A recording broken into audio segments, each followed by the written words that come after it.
Welcome to No Nonsense. For the better part of the last 2 years, we've been talking about the government's bills to impact, control, decide what you see, read, and hear and post online in various different ways. There was Bill C-10, which turned into Bill C-11. Now we have Bill C-18, which is going to force the big platforms to actually subsidize ailing Canadian media. And then we have something coming up called the Online Harms Bill. So these things are all connected.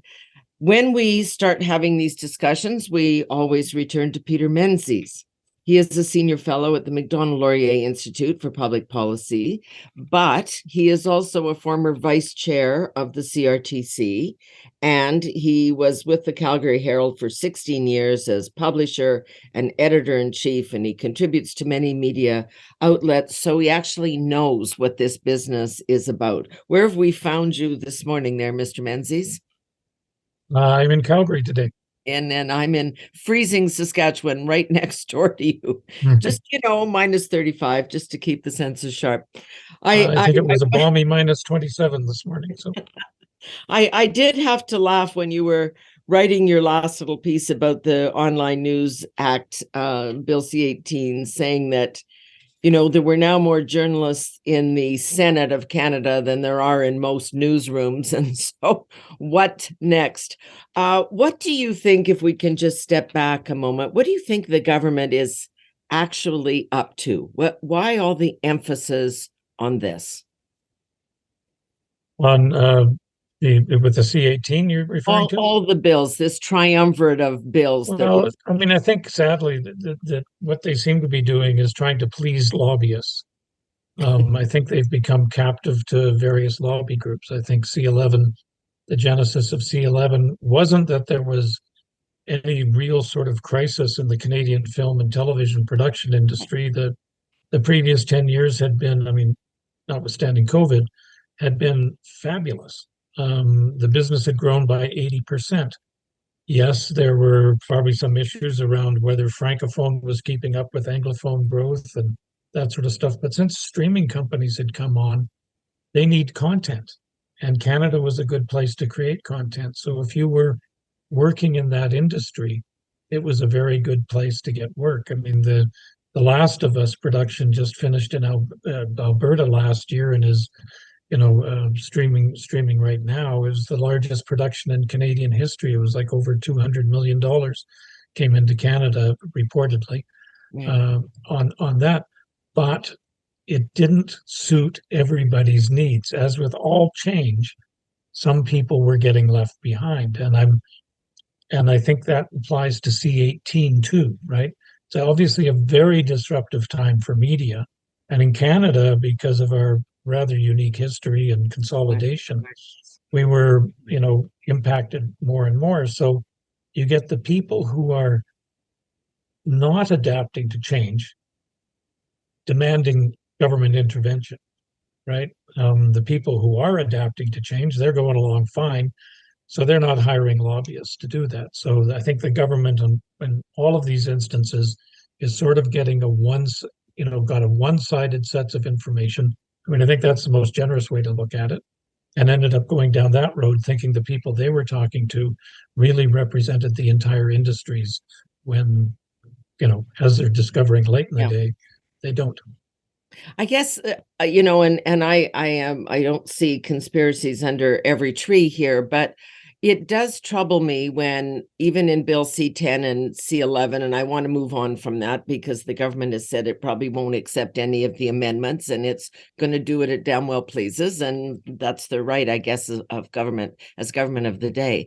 But when you get down into the nitty gritty of deciding what content should be promoted online, and therefore we're more likely to see it, and what content should be pushed further down the feed so that you're less likely to see it, why is government in that business in 2023?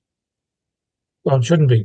And I think it goes back to the idea that they thought all of this should be addressed through an amendment to something called the Broadcasting Act, because they just look at the internet as if, hey, it's the new cable, right? And it's a way bigger deal than that, right? It's not just the new cable, no, right? No. it's a much more profound change than apparently how they understand it to be, right? So it doesn't need to get into that. I mean, look, governments have it's not illegitimate at all to want to make sure that your domestic industry isn't being overwhelmed. If you want a domestic industry, right, in that sort of thing, and look at where it can be effective and where it can't be effective. And like with great respect to the Canadian film industry, and there's a lot of talented people in there. When you look at the films that are up to be Film of the Year in the industry awards this year, um, they're like romantic Christmas movies, right? Mm-hmm. I mean, The Home everybody on loves Temple those. Reigns, yes. Everybody loves those, of course, but it's not they're not there's no cultural story being told there, right? Right. And maybe we need to find if it's cultural stories we want to be told. If we want to do a big movie on Vimy Ridge, maybe we do that separately. But let's just admit that what we're trying to do is provide an industrial subsidy, and we're worried about making sure that Canadian writers, screenwriters, get employed on some of these projects when companies come to Canada. The Last of Us, for instance, of their cast list of 24 that they have posted, 6 of the 24 are Canadian actors, right? Right. There's Australian actors, British actors, American actors, and 6 Canadian actors, which I think is pretty good, right? Yeah. So Because it everybody's actually getting makes their check sense. marks. Yeah.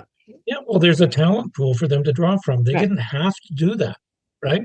They did it because it made sense to hire Canadians. Canadians were good at this stuff and that sort of thing. So, but if just focus, what they should be doing is just focusing on the strength of the number of jobs in our industry, the volume of investment in our industry, and leave it at that and stop tinkering around with this idea that, I mean, everybody who's close to it knows it's Yeah. uh, disingenuous, that we're actually protecting our culture, protecting our jobs. That's perfectly legitimate. No, exactly. I get you. You're focusing on the business side and the industrial subsidy side, and I see that. That's of course precisely what this is. All about in general, funneling money to certain provinces in the country or certain parts of the industry or whatever it may be. But I keep going back to Bill C-10 when this all started, and Stephen Guilbeault was the minister, and he was a little bit more I hate to use the word, but sinister, troubling in his view, which is we don't want to see a bunch of criticism of our government online. And so we should have the right to do that. Now, I'm not sure he only said it out loud a couple of times before he was told to stop saying that out loud. But when you see that as the backdrop to where we're going now with C-18, which is deciding who we are going to make the big platforms, the Googles and the Facebooks of the world, who we're going to make them pay and subsidize through almost forced negotiations, then I really start to get worried. Am I just totally, reading too much into this? Yeah, there's an undertone to all of this legislation regarding the internet, that when they fear the internet, right? Mhm. And I mean, there's there's many legitimate issues about data collection, privacy, algorithm use, those sorts of things. All the areas that they should be looking at to regulate, they're ignoring. And the areas they shouldn't be looking at to regulate, they're all in, right? Yeah. So, and they talk constantly, the Prime Minister talks constantly about misinformation and disinformation. And, with great respect to you and your colleagues too, because I'm doing a bit of a drive-by here, politicians can be a great source of misinformation and disinformation on their own, You right? bet. And so can journalists, and so can all of us, right? So when you get into that area, um, like they keep worrying about misinformation and disinformation being a threat to democracy, right? My view is the biggest threat to democracy. Yes, that can be the case, but most of us can sort out the wheat from the chaff, right? I mean, not everybody can. I get that. But I mean, the tinfoil hatters are pretty obvious, right? It's when I was in the newspaper business, I would run into people regularly who would talk to me about the conspiracy I was running and that sort of stuff. And I'd have to explain that we were nowhere near smart enough to be able to pull off a conspiracy, And right? way too And we, busy. yeah, yes, and nowhere near competent enough, right? Most of our mistakes were simply mistakes. But the bigger threat to democracy is governments controlling what you can say, right? And I'm just kind of stunned that about Yeah. the level of hubris that's involved within that. Like um, Senator Richards did a great job on pointing to that. Like, Good. the idea that government says, well, there's people are saying incorrect things out there, and it's in order for us to save democracy, we have to control what people say. I mean, just think about what you just said when you say those sorts of things, right? So, like Conrad von Finkenstein and I, for instance, we did a paper last year for the Macdonald-Laurier Institute suggesting a social media responsibility act. And one of the primary features of that was making sure that people who ran social media companies weren't abusing their power and weren't suppressing speech, right? That if the government wants to get involved, that's a good thing to get involved in, right? Make sure that Mark Zuckerberg or Elon Musk isn't, imposing their own worldview on what the rest of us can say on their platforms, right? Make sure it's fair. Make sure there's rules in place to ensure their moderation of their content promotes freedom of speech, right? Doesn't suppress it. But our government seems to be doing everything, and that's where the online harms bill that I think Pablo Rodriguez is greasing the wheels of right now is. Yep. That's going to be the real stinker.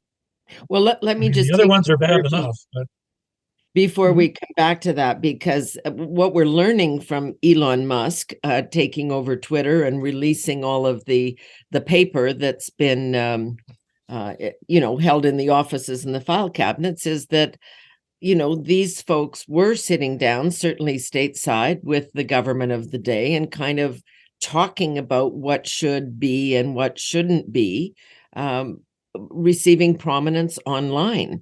So they have actually been involved with the misinformation or the disinformation or the choosing of some information over others, which would have political consequence. yes, and I mean, and that's actually kind of that's no longer a conspiracy theory. No, I mean now it's That's real. that's Yeah. that one's real, and that's you know it's people in positions of authority, wielding that authority are the ones who threaten democracy and freedom, right? It's not the little guy on the corner holding up the end is near sign, right? Um, those guys are sure they can get followers and that sort of stuff, but there are laws. I mean, we have Yeah. lots of laws in place, right? Like On if the hate RCMP, speech and all of those things. Yeah. yeah, if the RCMP or CSIS, think a guy on Facebook is using it to recruit terrorists, they have every right to, once they have a certain amount of evidence, go to the platform and say, hey, this guy's been doing that, right? We are keeping an eye on him or whatever it is, or we're arresting him or something like that, right? Or you might want to watch this, and they don't necessarily have the right to shut him down. You should probably have to go to court for that. But there are areas, child pornography. People try to spread that around that because those sites get shut down swiftly, right? And they have for years, right? That was something that was managed very early.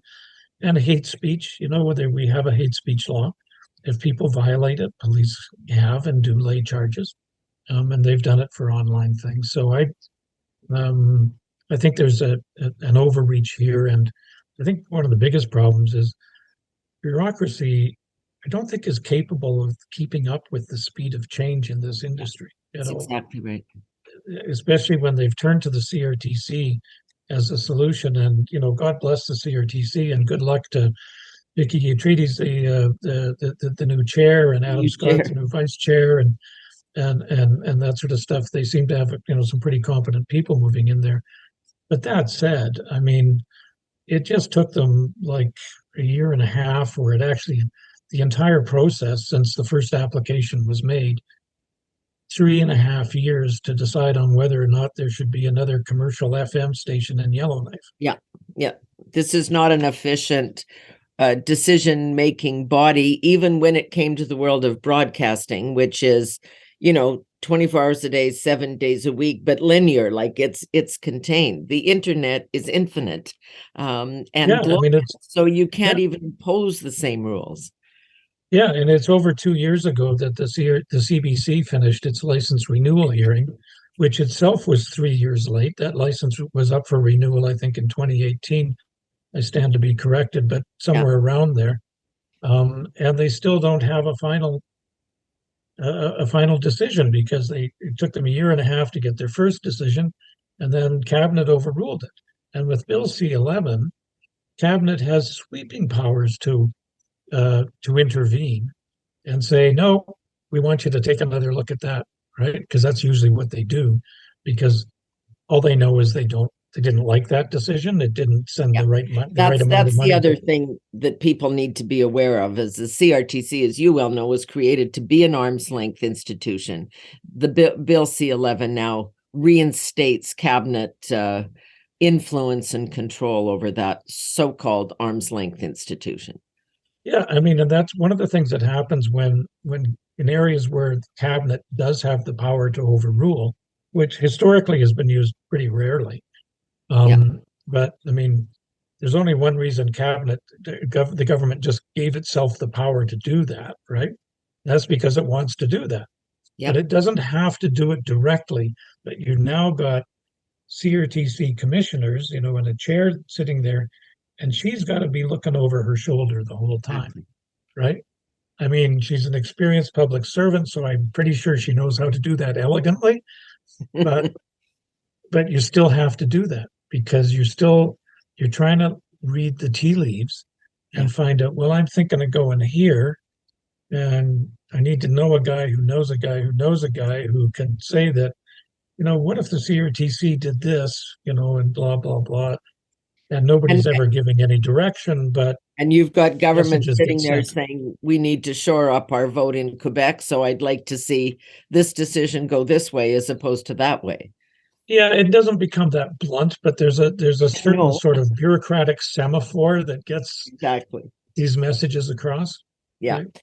On the C-18, we're now seeing the first reactions to this, which the government has long said, oh, that'll never happen. But we have seen it other places, that if you say to the big platforms, the Googles and the Facebooks, now you have to subsidize Canadian legacy media outlets because they're ailing, because they didn't run their businesses properly, because technology is changing the world. Like, there's any number of factors in play, but because you're rich and wealthy, we're going to make you subsidize them. And the big companies like Google has said, they've been through this in Australia. No, it's not very important to our overall finances. It's less than 3% of the traffic on our sites. Why would we spend all this money? We'll just stop carrying all of the news, all of these things. If I send a link out online and say, oh, you should read this piece by Peter Menzies, right? They don't want that. They're supposed to pay all of the outlets for that activity. They're just shutting it down. And Google just said this week, okay, we're just not going to do this. We'll just not carry any news. How do you like that? Yeah, well, I mean, they're experimenting with a small Right. percentage of their users to see that, but that's obviously fairly intentional with C-18 Yeah. arriving in the Senate. It's cleared second reading, right? Mm. Um, but there we go. But yeah, I mean, it makes perfect sense. And one of the problems is C-18 is that, well, two things. I mean, it's based on a false premise, right? So, as you put it, it's basically, wait a second, you need money. I want you to have money. Who has money? These guys, right? And and they're carrying your stuff, and they may be making some money off your stuff, so we can find an argument there that we can sell to the public that will justify this, right? There's, I mean, there is an argument to be made that they have too much market power and you don't have enough, and we need to, and you guys, and they already have deals, right? On how to use news and use it through Google News and that sort of stuff, making sure. I mean, that's a competition act sort of thing, right? And an arbitration thing. The rest of it is, I mean, this is the outcome that when you just looked at it, that you could see coming from years ago, right? Okay, so I'm going to get $200 million from Facebook for the group of people I want to have the money, and I'm going to get $200 million from Google, right? They can afford that. They're big companies. And then Pablo Rodriguez, the heritage minister, just runs around saying, well, this is a breakthrough. The whole world is watching. Exactly. That's the problem. You've created something that puts a value on links, right? Yeah. Yeah. And once you do that, you more or less break the internet, right? In terms of doing that. So you get $200 million from Facebook in Canada. Maybe Facebook can handle that, right? It makes $60 billion a year, right? Sort of, or they did. I don't think it's about the money. Well, It's no, but it the can be about the money, Yeah. because then if Canada does it, Yeah. I did a radio interview. I did an interview with a radio station in New Zealand a few weeks ago, because they're doing it now. They're following the Canadian model that was following the Australian model. And $200 million in Canada, if it happens in the US, is $2 billion. And then if it happens in all of South America, it's another $5 billion. And then if it happens in Africa, it's another $6 billion. And then and in India, it's $10 billion, right? If you're paying on this per link basis, right? Yeah. And that will destroy Facebook and even Google's business plans. Both of those companies have just laid people off, right? I mean, and they don't need the grief. So they can just sort of say, well, you want news links, go to Bing, right? Yeah. There's other search engines out there, and same with Facebook. It's just sort of say, well, just find somebody else to do it, because we're just not interested. It hurts the very people that the government says it wants to help. I mean, all of the folks that have been laid off from newspapers or radio or television and have gone and set up an online entity where they're talking about news and exchanging ideas and presenting different views. Your recent piece was published on The Line.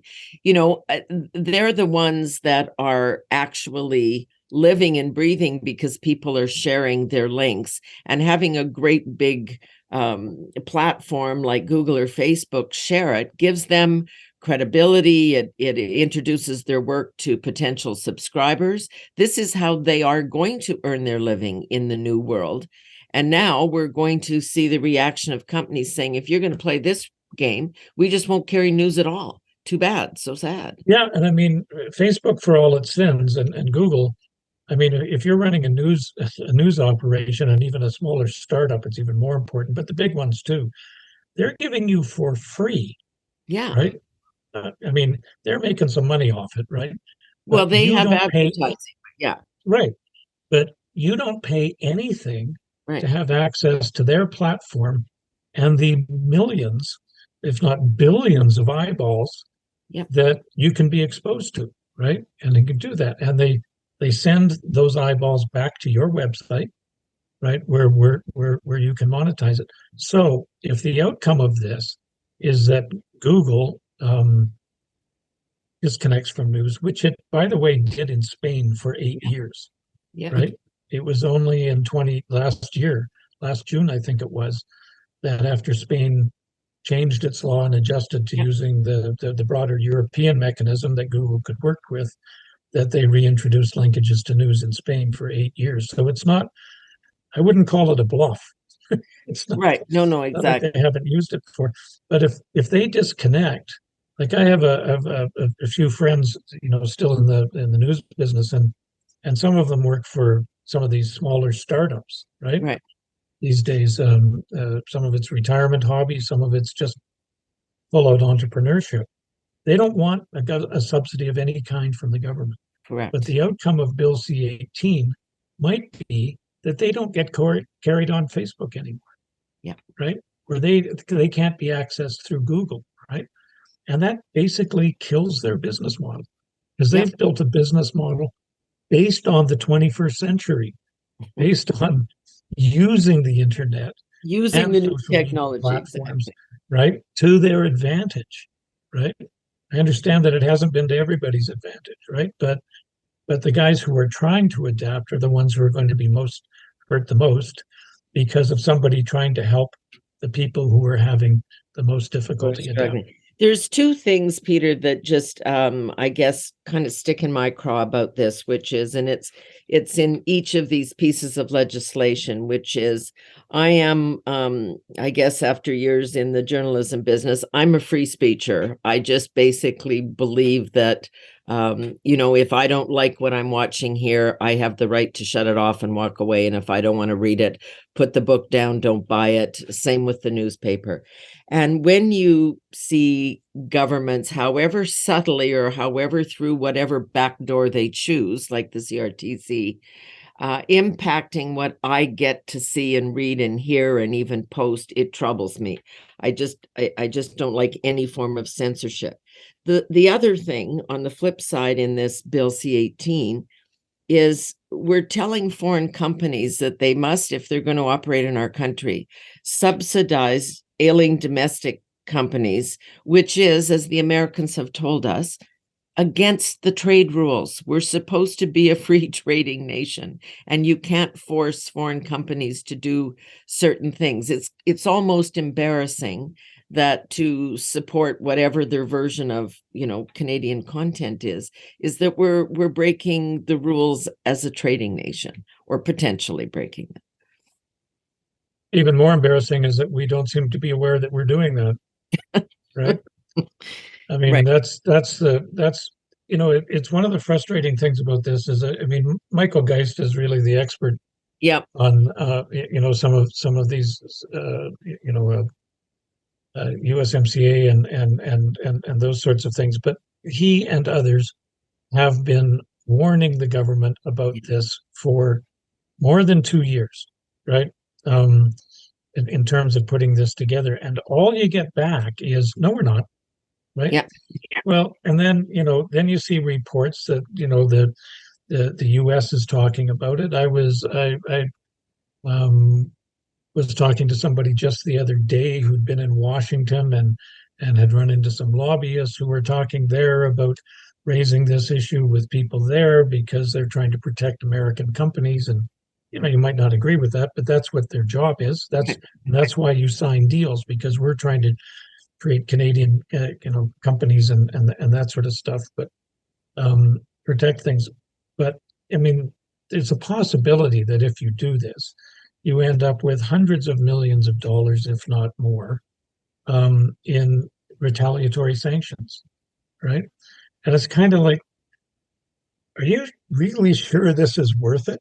Yeah. Like, Exactly. what is the problem that was so large that you're willing to take all these chances to go back to where we started?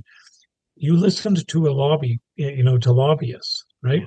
Who are probably themselves surprised that you listened as closely as you did, and you decided to do exactly what they suggested without noticing that there are all these other factors involved, right? And that's one of the things with the internet, Yeah. is it's such a big old world that you do that. Like I said, you know there's really good reasons to say that, hey, Facebook, if you're taking $1 billion a year out of Canada in revenue, we expect you to pay taxes. We expect, we don't just expect that money to leave Canada, right? And we never see it again. I mean, you don't Right. let people do that. And there's international, treaties being worked on to make sure that that doesn't happen. That the United States isn't just being a big vacuum sucking up money through its tech giants from everybody else. That's legitimate, but there are areas that aren't legitimate, and we seem to be focused on those. Peter, great. Thank you very much. We're doing something a little different today, trying to, on this one podcast and in a couple that will follow, get some very different perspectives. So coming up next is a person who has been in the traditional media, who now works online, but thinks that it's okay for government to subsidize these projects and does not compromise what they do. So we're going to get all these perspectives. But for now, Peter, thank you. And we will talk to you, I'm sure, soon as we go through this process with Bill C-18. Thanks very much. It's always a pleasure. Appreciate it. Great talking to you, Have Peter. a great day. Stay warm. Yeah, we'll try. Former vice chair of the CRTC, but a longtime newspaper man. So stay with us. We'll be back in just a second.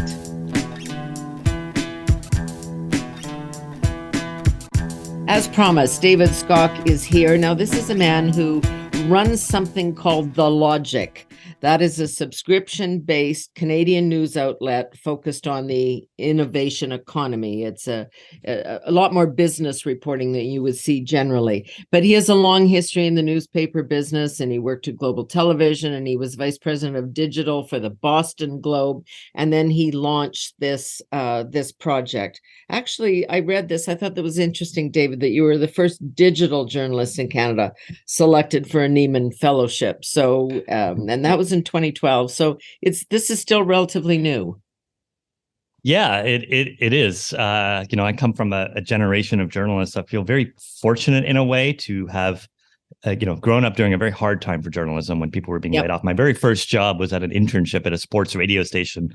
And I remember everybody else had been called to a meeting and they all came back with sullen faces and I didn't know what was going on. And it turned out they'd all been laid off. The entire station was going out of business. And so it was kind of my next job was at ABC News Nightline. I did an internship there. and I don't know if you remember from your broadcasting life, you would remember that David Letterman was always, maybe angling to take that 11:35 night time slot. And there was a lot of dark, forlorn faces there as well. And so I grew up doing those very heady days of journalism never being a stable craft. But at the same time, the internet opened it up for us to do some incredible work. No, it is really interesting because, of course, I come from the old school too, and started before anything was invented, right? We had no cell phones and no Google, and we didn't even have, proper fax machines. It was the generation earlier about that. But then when the generation hit, I was talking about this story the other day that we were trying to do, and I think we actually, when I ran my own company to do Pamela Wallen Live, we were doing an Oprah book club, but I think we did it before Oprah did it. But I remember sitting down with the bookstore and having with Chapters and having the conversation, which is, well, I don't know what to ask for this. And the guy said, I don't know what to pay you for this because it's all new. We're inventing it. Anyway, here we are in this new world. So have I captured the logic about right? So you're an online service, subscription based, but you take money from a variety of investors and also the government of Canada. We'll get back to that. We'll come to that government of Canada part. Let me first tell you, The Logic is a business and technology publication. Right. We uphold the highest standards of journalistic integrity. We have now a team of 23 people across the country. We are a national newsroom, and we really focus on original reporting. We don't have commentary. I'm the only one who writes a column every now and then, but it really is about bringing back context analysis and real deep reporting into the journalistic space. And so we've been around now for almost 5 years, and it is about Canada's transformation into a knowledge-based economy for the most part. In terms of our investors, there's a difference. The investors that we do have, we're a venture capital backed company. And we have a strategic investment from Post Media, who's one of our investors as well. And the government, we do get some funding from the government. I have actually been quite publicly outspoken about how little I wanted that government support. And I've written columns on it for a long time. But it's kind of, as I'm sure when we get into C-18, a similar refrain you'll hear from me is, I don't have the luxury of being ideological about this stuff. I have to be very pragmatic. It's my fiduciary duty to do so and to be thinking about, how do I get as many journalists in the door here doing great work? And when you are competing against other outlets who have government support, it puts you in a bind where if you don't take that, you're at a competitive disadvantage. And I believe the best thing for journalism is competition, being able to have us all compete and see which ones rise to the top.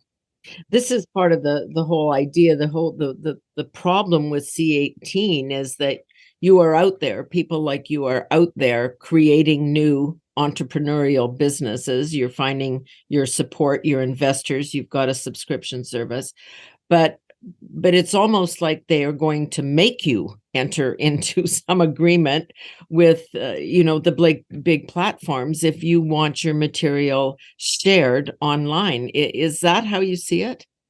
I don't quite see it that way. I think, first of all, we're talking about giant technology platforms. Right. These companies have the ability to make decisions on their own that are in their strategic interest.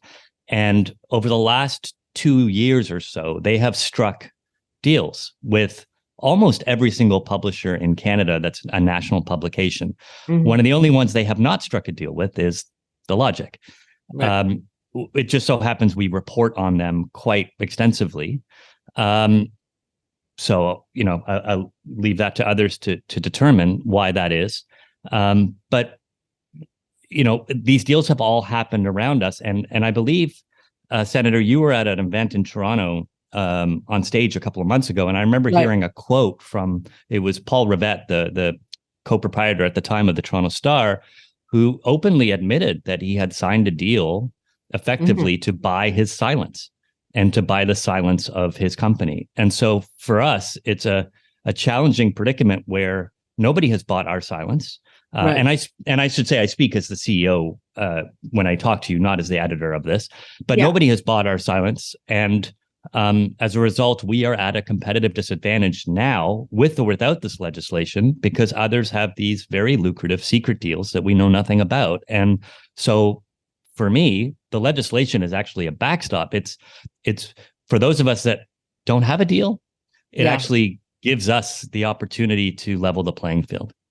This is, there's so many issues there, but this is one of the problems is the government is being very secretive about who gets how much money and when and for whatever reasons. There's been freedom of information requests on that. Obviously, people got money throughout the pandemic through wage subsidies and all different things. But this is C18 is kind of a whole different ball of wax. So I'm just going to back it up a little bit because I've read through your journalistic standards. So nobody can report on a company that they may have any conflict of interest with. Hence, you don't want to take money from the big tech platforms because you report on them. Well, we also, it's more of we disclose our conflicts to each other. We have to, anybody who is hired by The Logic has to sign a waiver, an ethical disclosure waiver, just like you would if you were an investor in a pension fund or something like that. So that's part of it. But we're also extremely transparent. And as you said, we have our advertising guidelines on there. We have our transparency guidelines. It's not that we wouldn't take the money from anybody. We're a business like any other. We're happy to take money. It's that as long as we're transparent about it and are disclosing it, we have no issues with that. And I think one of the challenges of this pre-legislation period with all these deals being signed is we don't know how much these companies are getting. And when you're competing in a very competitive industry for talent, and you don't know what your competitors are offering with this additional funding that they've already received, it's just not a fair environment. And so for me, this is a competition argument for why C18 needs to exist, not one about anything else. But what would be a formula? If you want to level the playing field and government isn't telling us and nobody else is telling us and the big companies aren't telling us about how much money they're all respectively handing out or exchanging hands through deals, like how would you see this playing? Everybody just gets a grant at the beginning of the year and that's it? Or how did you want this to work? So how I want it to work is kind of irrelevant based on where we are. But I would argue that, for me, it's always a matter of proportionality. And focusing, and this gets a little bit academic, so please bear with me, focusing on the inputs, not the outputs. I don't believe that government nor big tech should be in the business of telling an editor what they should or shouldn't cover. So, for example, you should cover City Hall in order to get X. Right. That's not your job. But if you're saying we want to hire talented journalists and employ, after years of decimation of the industry, and we all know the statistics. Yes, there's startups, including the logic, but we all know the stats are what they are. Facts are facts. If we want to hire journalists, then put it based on a percentage allocation of the inputs. If you hire X amount of journalists, then you will be compensated in a certain way. As opposed to funding the journalists, which we now see happen in some cases, which hardly leaves them objective to cover the people from whom they have received money. Yeah, I'll leave my own subjective, opinions on that aside. I can only speak for the logic and say that the way that, for whatever, and I'm happy to defend it to anybody, the way that the funding we get from government is based on a proportion of salary of employees. And so the more journalists we hire, the more that goes up or down. And I think that that's a fair way to do it, because you're not telling me what I need to cover. You're telling me hire journalists, and you'll be compensated.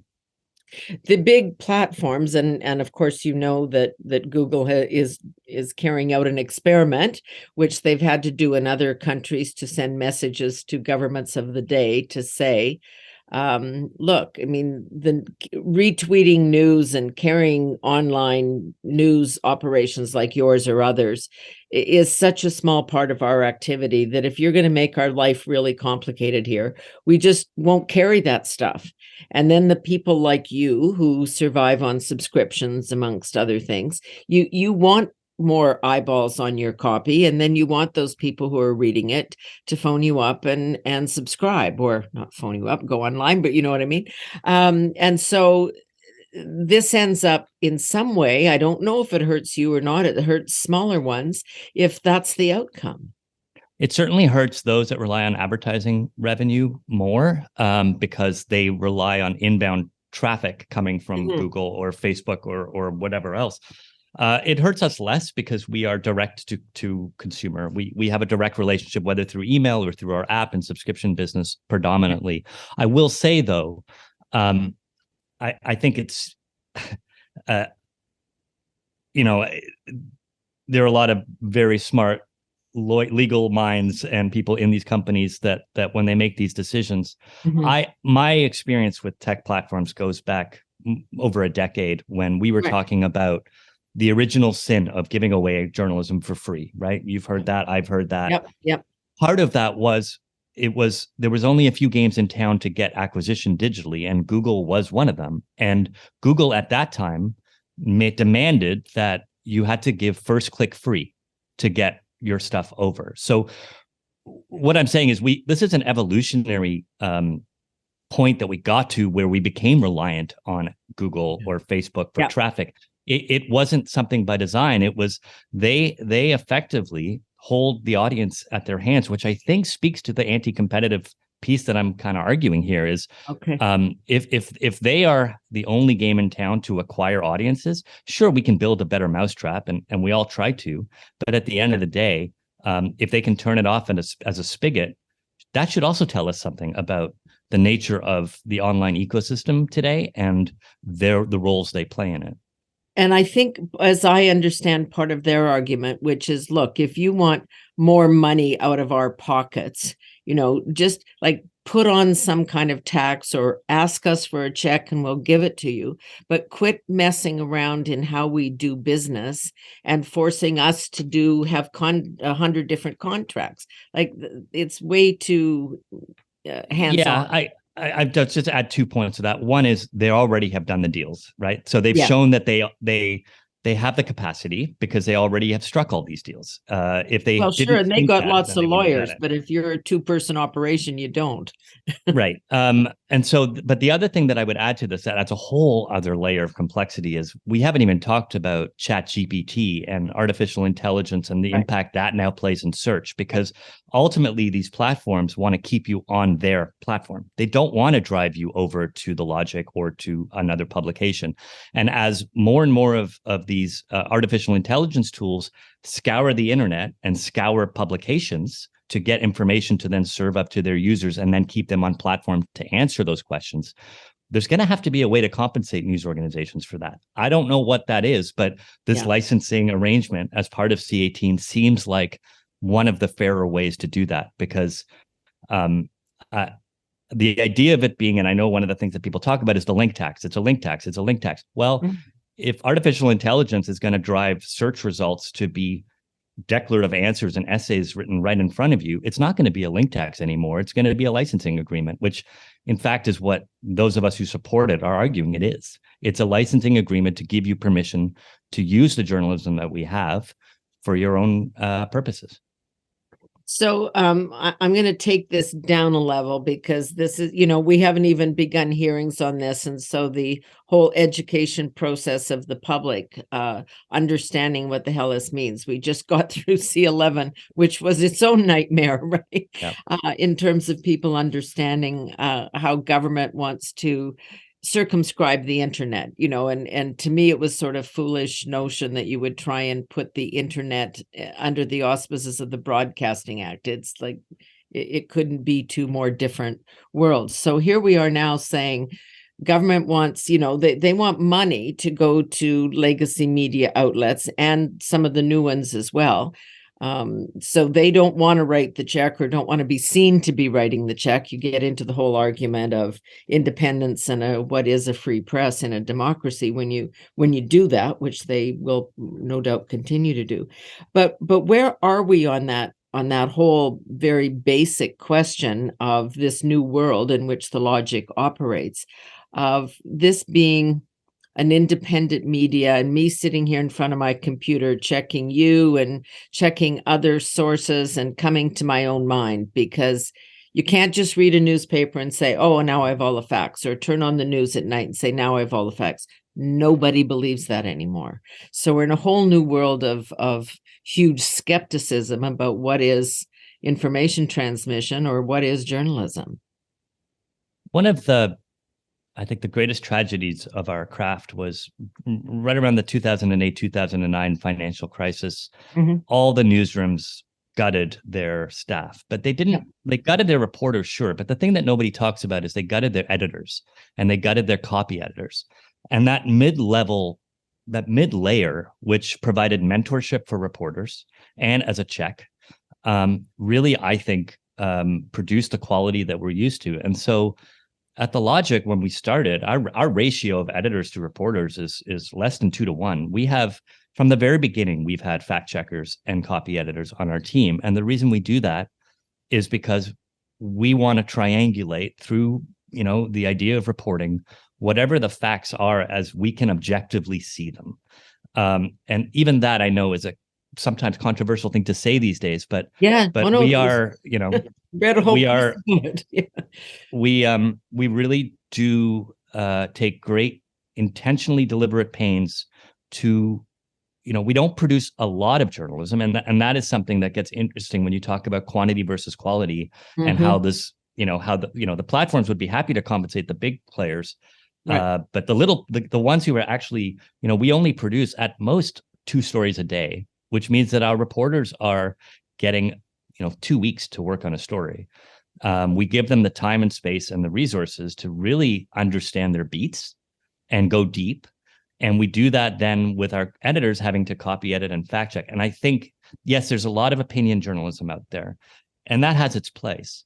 But for me, the thing that's eroded the journalistic trust is the lack of actual reporters doing reporting and editors doing the editing. And so, we really see ourselves as part of that solution. That's what we focus on. Yeah, I think that's it is an inside baseball conversation that you and I could have, but losing that whole process in newspapers and in television news has been a huge loss, because people are out there and they're on their own and they're feeding 6 platforms a day and radio and TV and writing a piece for the website and all the rest of it. Nobody's a specialist, and there's no time to fact check and check what they do. And here's the good news. We see and we receive feedback from our readers. They notice. They actually do notice. And, I challenge anyone to try to figure out where I sit in the political spectrum, or where the logic sits in the political spectrum. Right. When you have these processes in place and you have, ethical disclosures and everything else, that's, to me, is the highest form of journalism. And that's what we should, hopefully we should all be striving to do. Okay, so here you are in the new world, surviving and I think thriving. You still wouldn't be doing this 5 years on if it was a charity project, as much as your family and your investors might love you. You actually have to make some money. Mm-hmm. So you're able to do that. And is that only because there have been subsidies coming from governments and different sources, or would you be making money, albeit perhaps less, if you weren't receiving any of that subsidy? And I don't mean investors. I mean the subsidy part. Yeah, you'd be surprised at how little the subsidy actually is, and makes you wonder if it's worth the headaches, quite frankly, reputationally, to take it, because it's not a lot of money. Most of our revenue, we have a diversified revenue mix. Yes, subscriptions is the key part of that, both individual and corporate subscriptions, but also because we have such a terrific audience, you have advertisers who want to be aligned with that. And so while others are seeing a drop in advertising dollars, we're actually seeing growth in advertising, because we offer this incredibly rich audience in an ethical way. And then we also have syndication. As I mentioned, we currently syndicate through the Financial Post. If people, some of your listeners may be familiar with the Logic logo being in the Financial Post, and through Bloomberg terminals and other things. So that's another line of revenue for us. I have to, it's a private company, so I can't say too much, but the line item that is income, because we don't count it as revenue, is so small coming from government. The one of the other criticisms, and I guess it's just the flip side, which is okay in this new world of C18, where you can go and raise the money any way that you want to raise it, as long as in your case you're very transparent about it. That gives you comfort. But you also have the ability to put up a paywall. So in a sense, you're going to raise revenue there and get paid, and then you're going to make the platforms pay you again. I mean, not you personally, I mean the legislation, so that this is kind of a win-win for operations like yours. So I will reiterate my earlier point that in theory we would be fine with none of this. But the deals have already been struck with so many of our competitors. And so for me, it's not a win-win. It's a reset to keep things level. We are always in a war for eyeballs and talent with our competitors. And when some have a distinct and the reports of how much these deals have been struck for are quite substantial. It's not an insignificant sum. And so when you're the startup and you're competing against others and you have one hand tied behind your back, for me, this is not about a win-win. And I actually have no issues with Google or Facebook or any other big tech platforms doing what they do. I understand what they do. For us, it's about resetting and leveling the playing field. So for you, with your structure and your size and your economic model, you're okay. The logic is going to be around for a while, even God knows with what AI does and gets inside our brains. If you're a 2-person operation and you've been, you were both reporters somewhere and you got laid off and you're doing, you've created your own little world there.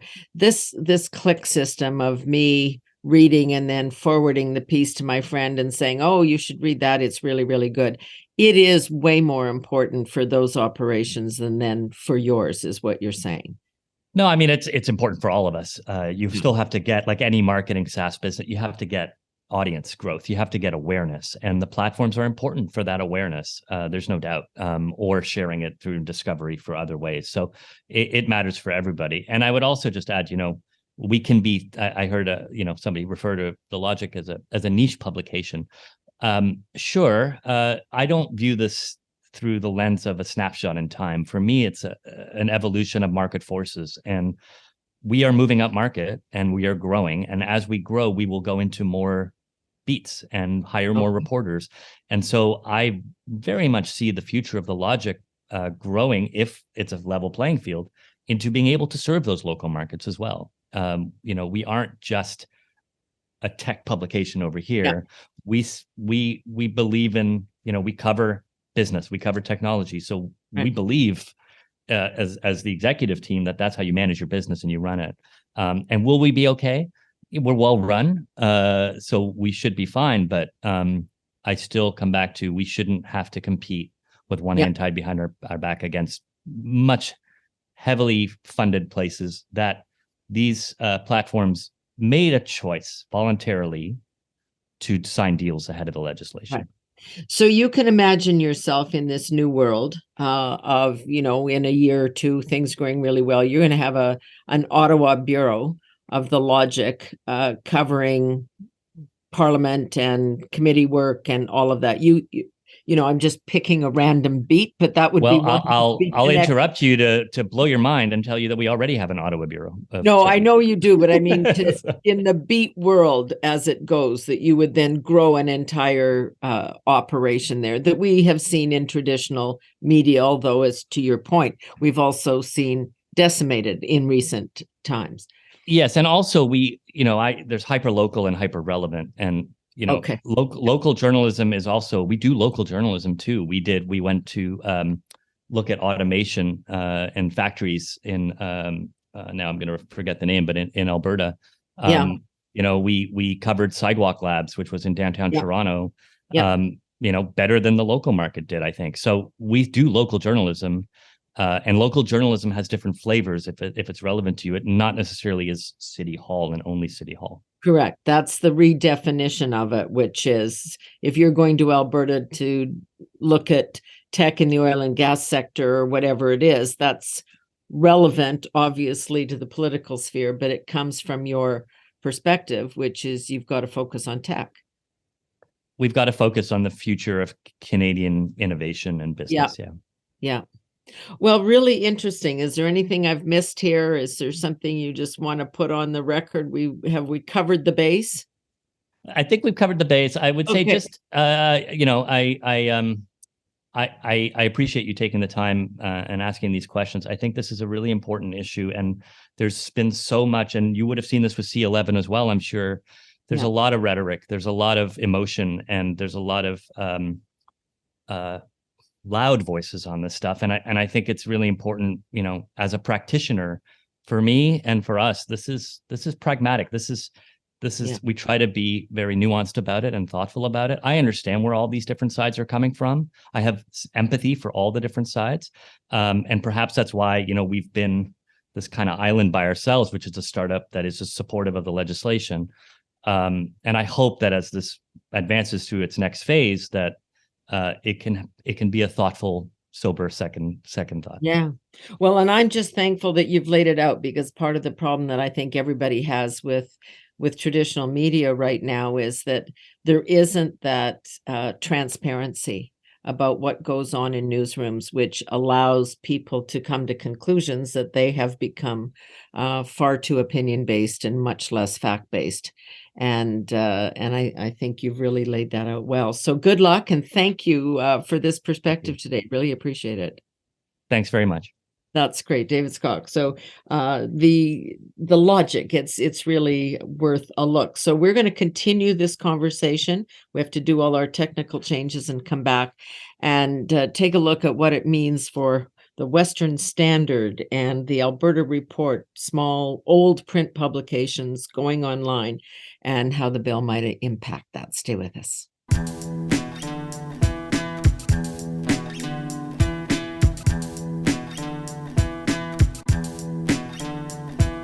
So as promised, as we continue our discussion on not only Bill C-18, but also what the government's intentions are and what the future of media, of journalism really is in this country.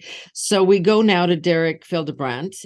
He is the publisher, the editor of the Western Standard, the publisher, I guess. And the Western Standard also owns Alberta Report, which is a publication that many of you will have heard about and remember from over the years. So Derek, welcome, and thank you for being with us. My pleasure, Senator. Thanks for having me. There you are. So we just want to begin the discussion and say Bill C-18, the government's attempt to have the big platforms that now are the home of some of your publications. That's where they live. That's how they get transmitted. What do you think this bill's going to mean for you? Well, originally I thought it might be an absolute death for us. I think we're going to we will survive it, but it will hurt. It will result in layoffs almost overnight here. This is the federal government attempting to force two unwilling parties to have a contract with each other, neither of which want to have a contract with each other. And the result is likely to be Facebook following up on its threat to flip off the news in Canada, and that will severely damage. Well, Google's already doing it, right? So, yeah. And what this is going to do is severely damage our ability to connect with existing and, more importantly, new potential subscribers and readers. And we would be collateral damage because of the large corporate media entities attempt to grift money that they have not yet earned. And even though we want no part of it, we're going to be collateral damage, very likely, if the bill passes in its current form. Well, as David Skok just said to us, like he doesn't care about it. The money isn't that useful for all the paperwork required. But if you're not involved in one of these contracts, forced or not, you're at a competitive disadvantage. So you kind of have to go along. Yeah, we would be at a competitive disadvantage if Google and Facebook agree to just hand over free money, even though we've done nothing to earn it. But Facebook has said it's just going to turn the news off in Canada. So I guess we need to back up a bit. My very first job ever was as a paper boy in a small town, and the local paper paid me to get on my bike. And believe it or not, I had a GT racer I converted into a dog sled with my husky. And very Canadian of me, I was delivering newspapers by dog sled. And they paid me to distribute it. Now, Facebook is the paper boy of the 21st century.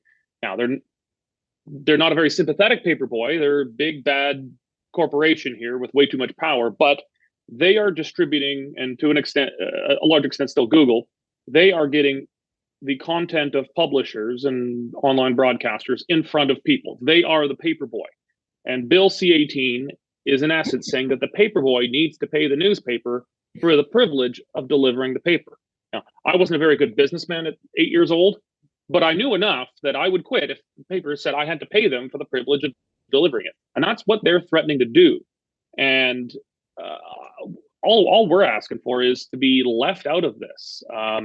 All I'm saying to the federal government is stop trying to help me. You're not helping. And, companies like the Western Standard are already operating at a massive competitive disadvantage. We're fully qualified to accept the federal government's $400 million media bailout subsidy, but we refuse to accept it. And so, this makes it harder to make ends meet. Higher quality journalists, higher quality, mid-level editors, graphic designers, digital marketing people.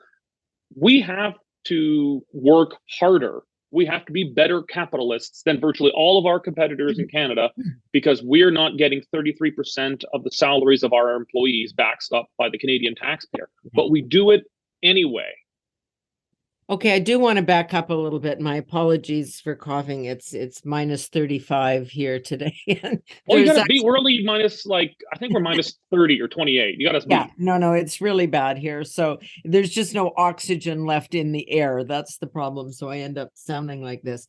All right. So we're going to back up even one step further, but after you were a paper boy and before today, which is how you function right now. I mean, you have people can subscribe or people can just take the content for free. And what C18 is talking about is regulating this process where if I read a piece from the Western Standard and I really like it, and then I go on Twitter and I say, gee, this is a great piece, you should all read it. And I put the link up there and say, go and take a look at this. This is, in fact, what they kind of want to control, that whole process, so that you can't link and I can't read it for free. That they're going to interfere with that process. So there's the business side of it, and there's the journalism side of it. I'm as a consumer, and I want to inform myself, and I want to go to 14 different services, not just watch the news at 11 o'clock at night. How is our relationship going to change? Well, it's mad. Every publisher who's grown beyond one person in their living room, which is the way we start now. That's the way we started. Right. But anyone who's grown beyond one person with their laptop in their bathrobe in their living room at this point is investing very seriously in building our SEO, our searchability on Google. We're investing in having more likes or followers on Facebook, because the more we're on there, the more people see us. The more people see us, the more people click on us. And that means advertising revenue when they land on our page. And it means for, like the Western Standard, we're mixed advertising and subscriptions. You get 5 free reads a month, and it gets us advertising clicks. But after 5 free reads, you hit a paywall, and we require you to become a member or subscriber. And so that means, whenever we have a big spike in traffic, we see a spike in subscriptions. It makes us money.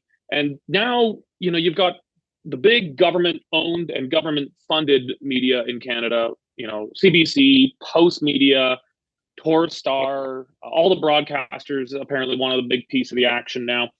They're saying that if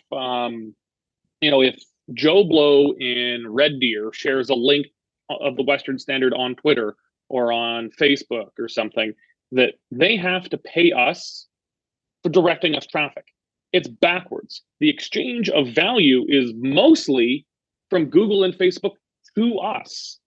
We are paying, we're paying them to get even more of it. It's good for us. We are not losing anything by them making our content available. It's absolutely nuts.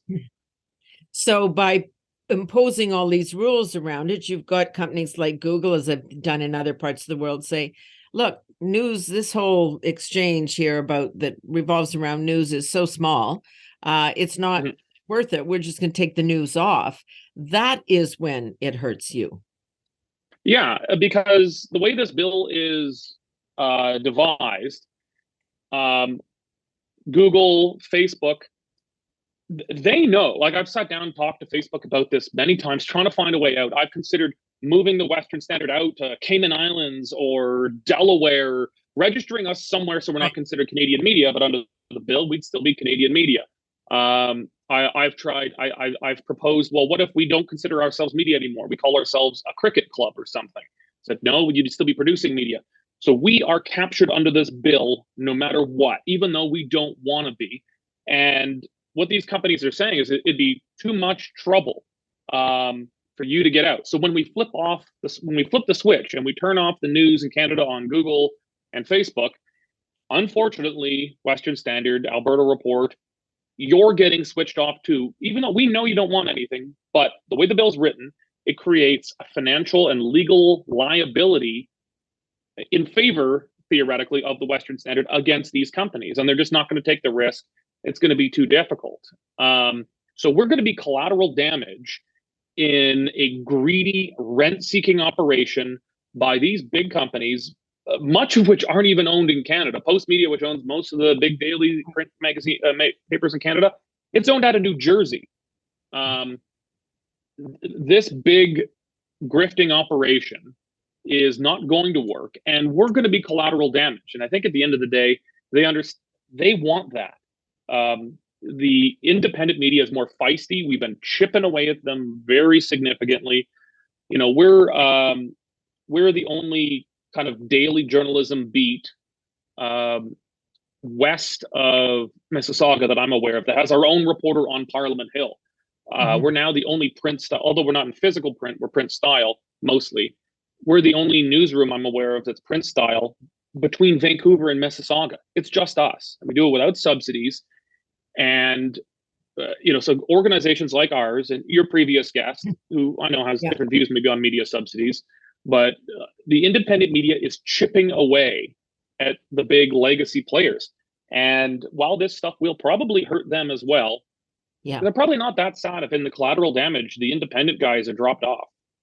Well, this is what I guess the question, because there were concerns in Bill C-11, and there are here too, about governments being involved in picking winners and losers. And so they've tried to reassure people and say, oh, well, some groups qualify for subsidies and all of that. So we're keeping a distance from making all those decisions. You are and have long been involved in conservative politics, and certainly the Western Standard and the Alberta Report would be considered on the right of the political spectrum. Do you think that has anything to do with this? Do you think that media with a different point of view will be impacted differently? Well, before just that, I'd say our opinion side is pretty clearly libertarian, conservative, and unabashedly Western. Our news side is pretty traditional. I've hired, our opinion editor is the former opinion editor of the Calgary Herald. My news editor is the former city editor of the Calgary Sun. We have pretty straight and narrow news. We just focus on issues maybe that the legacy media don't touch as much, and we might come at it from a different angle. But I'm not sure how much of it is a direct attempt. I think this bill, when it came to the original media subsidy package, which is not what we're dealing with on the table here, but the original big $400-odd million bailout package, I think that was designed to support the legacy media players at the expense of the smaller independent ones. It was designed to do that. Now, we're actually a mid-size at this point. We're not a guy or two sitting in a bathrobe at the table anymore. We're decent size, but we're not big. So we qualify for those subsidies. But it was the way they wrote the stuff around those subsidies. It was written very bizarrely to make sure everyone got money except for the rebel. They wanted to make sure the rebel didn't get money, even though they probably could have killed the rebel if the rebel accepted the money, because it would have destroyed their credibility. Correct. This, I think, is okay. I've been in I was a member of the Alberta legislature for 4 years, Wild Rose, and it's really easy, and you probably see this around Parliament, to believe that your political opponents are evil, that they have bad intentions, and they're always trying to do bad things. And I forget who originally coined this, but I've always tried to keep this in mind. Don't attribute to malice what can be explained by incompetence. And that's how I'm approaching this bill. I don't think it's malice here that the federal government is trying to kill the small guys. Now, I think the big legacy players they've been pushing for all this different legislation, subsidies. I think they want to kill the small players. The federal government is probably not happy with us because we're probably a much bigger inconvenience to them. You know, when you saw Freedom Convoy stuff, if you wanted anything other than the government narrative, you had to look outside the big subsidized players. In this case, my suspicion is I would attribute it probably to incompetence rather than malice. I think the federal government was successfully lobbied. This is industry capture here. They got successfully lobbied by the big legacy media saying, poor us. They convinced politicians who don't understand how digital media, the digital economy works. They convinced them that pass this bill and it'll save us and everything will be good. I don't think the federal government was intended. I think they were not trying to kill us. I think they're just trying to help those guys. But as Ronald Reagan said, the most dangerous words in the English language are, "I'm from the government and I'm here to help." And what I'm saying to the federal government right now is, stop trying to help me. All you're doing is killing us. Well, Peter Menzies said that a few moments ago. He was basically saying this is the same argument. It's not so much malice. I mean, the government does want to make sure there's less criticism of it. Any government is like that. They want everybody to love what they do. But he says this is kind of the impact of lobbying efforts, and the bigger the legacy institution, the more clout they have and the ability to hire lobbyists and pressure. And so they do end up getting what they want, just like, certain provinces do. And it all, especially if you're in an election year. So I guess the question comes back to, you want to be left alone to function, and you have an audience and you speak to it, but can you be left alone? I don't know that you can say, no, I don't want to be captured in this legislation. Well, that's why. So you're just talking about, the big companies, they can afford lobbyists and all this stuff. Yeah. We can't. And, I'm out of politics, and I really would have been happy if I didn't have to speak to politicians ever again. No offense. But I've been forced. Just a lowly senator, okay? Yeah. I was forced by necessity to start calling up half the damn Senate saying, guys, you've got to change this bill because this is going to be a direct threat to us. It compromises very direct. It further destroys the independence of the media. It violates our common law right to negotiate our own contracts without the state forcing us to, and it threatens our very economic survival. This passes, I'll probably end up suing the federal government, and I'm sure 10 years later I'll get a resolution after bankrupting us. But look, I understand the Senate. I understand the role of the Senate. I want this bill killed, and that's an argument I would say to members of the House of Commons. The Senate doesn't really have a habit of killing bills, but it does have a habit of delaying or amending bills. Yeah, we try and fix them. Yeah. Now, I think this bill can be fixed? I don't, but I think it can be made less terrible. And so my ask is simple. The federal government's clearly been captured by this lobby. They want to pass the bill to give these guys free money that they haven't earned. Fine. We already our big competitors already get free money that they haven't earned.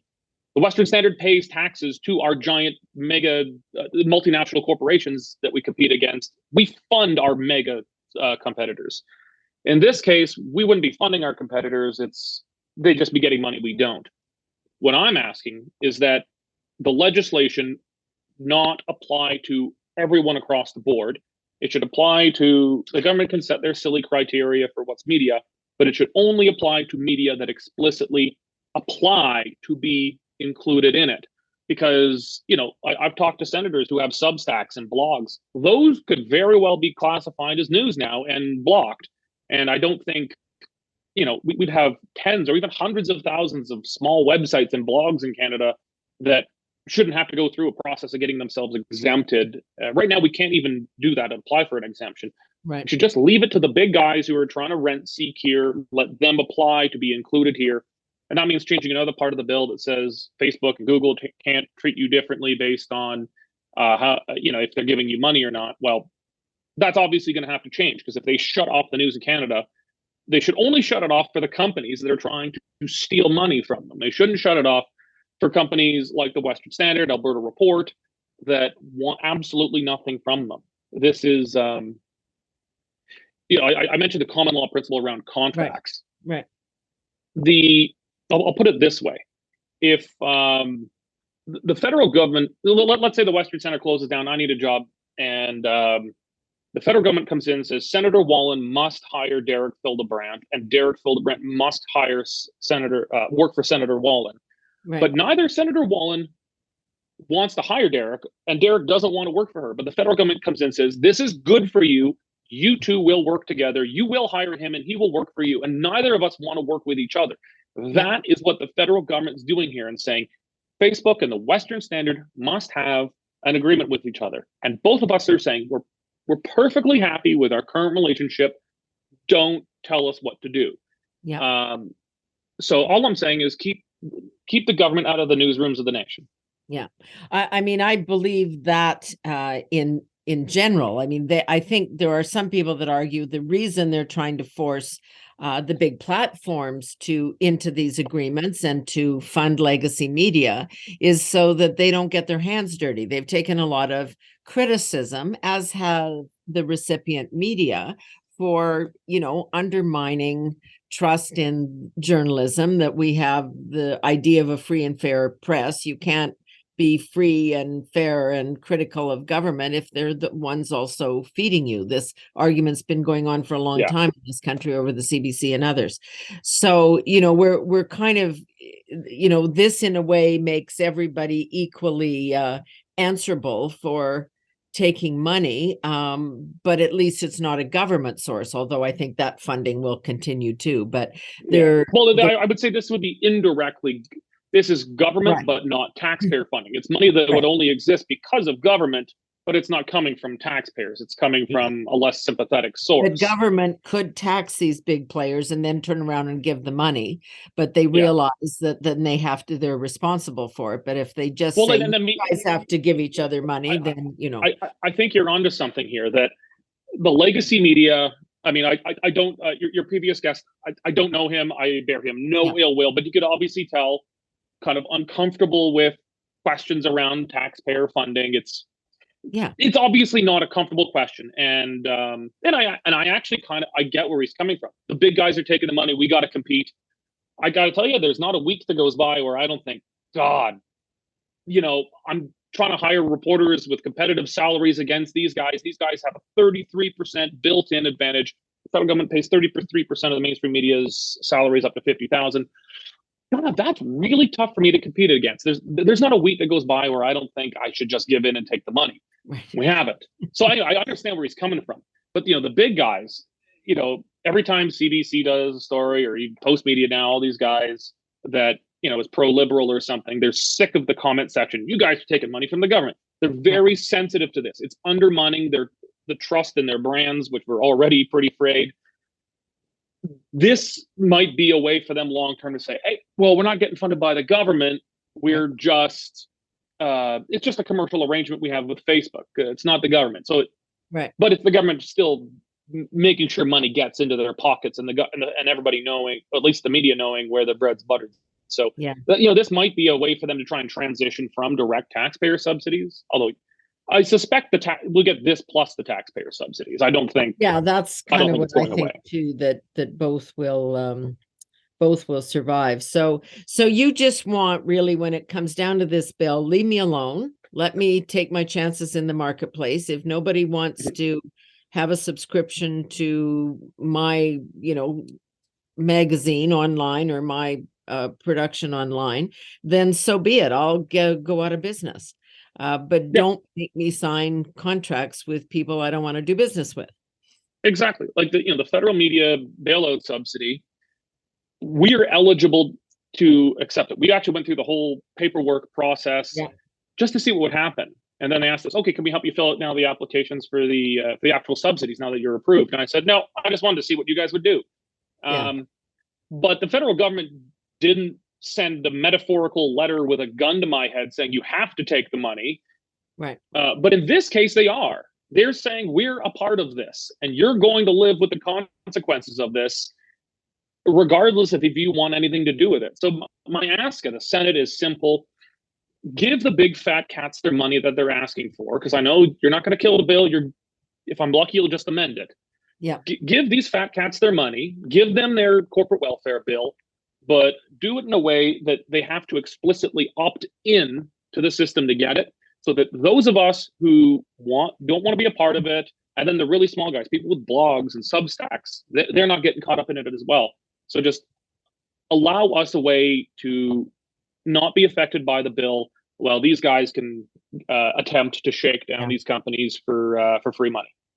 Well, and as I always feel obliged to say, because the Senate does do an awful lot of hard work in terms of hearing witnesses that the House processed, they don't care about it, right? Because Yeah. that's much more partisan based operation, the way it runs and the way the committees run. And we work hard and we put amendments forward. I think you'll remember Bill 69. There were a couple of hundred amendments Yep. on Bill C-11, more than 20. So, but it goes back to the government to accept or reject. And then we can get into some, internecine war over My hope is, like, coming back to this, right, but my suspicion is this bill is not malice, it's incompetence. And I suspect, and in my conversations with some senators more on the left side, who all seem to be they all were very well-meaning, I took from this. Some of them were very surprised to hear the perspective I'm bringing. Yeah. Because the perspective they've all been getting is mostly from the big guys who want free money and little guys who just don't want to be left behind. Right. They haven't heard from mid-sized guys who just want to be left alone. So my hope, I'd be cautiously optimistic, although maybe I'm hope springs eternal, that if the Senate would do this, it goes back to the government and they say, well, that sounds reasonable. We're still giving the big guys everything they wanted. Right. Just will allow people to not be in it if they don't want to be in it. We just hadn't heard that perspective before. Yep. And that they might allow this is because it's not a huge change to the bill. I don't think the big guys want us to be allowed out of it, because this language the bill uses some bizarre language like collective bargaining, as if publishers form some kind of union in Canada. So you got, the CEO of Post Media sitting around with a monocle and a cigar who's saying solidarity forever, where we stand in solidarity to get fair working conditions for us poor publishers and the coal mines. So what it's trying to do is bind us together to force us to, quote, bargain collectively. Yeah. And that would make us a scab. That's saying the Western Standard and others, we don't want to be a part of your union. We're not standing in solidarity. We're crossing the picket line, and we're just going to go do journalism and try and survive in the marketplace. So the big guys wouldn't like this amendment, I suspect, because scabs weaken solidarity, and we would 100% be scabs. Well, I hope you'll come and testify before the committee. That's the process. You can apply and come and be there, and then this is just the beginning of this round of debate. I really appreciate your perspective on this, Derek. Thank you so much. My pleasure. Thanks for hearing me out. Yeah, and I think we'll probably do it again. Derek Fildebrandt, publisher of the Western Standard. So that sort of wraps up our podcast for today, one of the longest ones we've ever done. But these issues are all related. These bills, Bill C-11 and Bill C-18, and then the online harms. So we just want to bring everybody along as part of the public discussion and conversation about this. So thanks for all of you who've hung in till the bitter end here to hear this discussion. It's really important. It's about how we all deal with information sources and information, and how we inform ourselves. And that's what democracy is about. So thanks very much. That's it for this edition of No Nonsense, and we'll talk very soon again.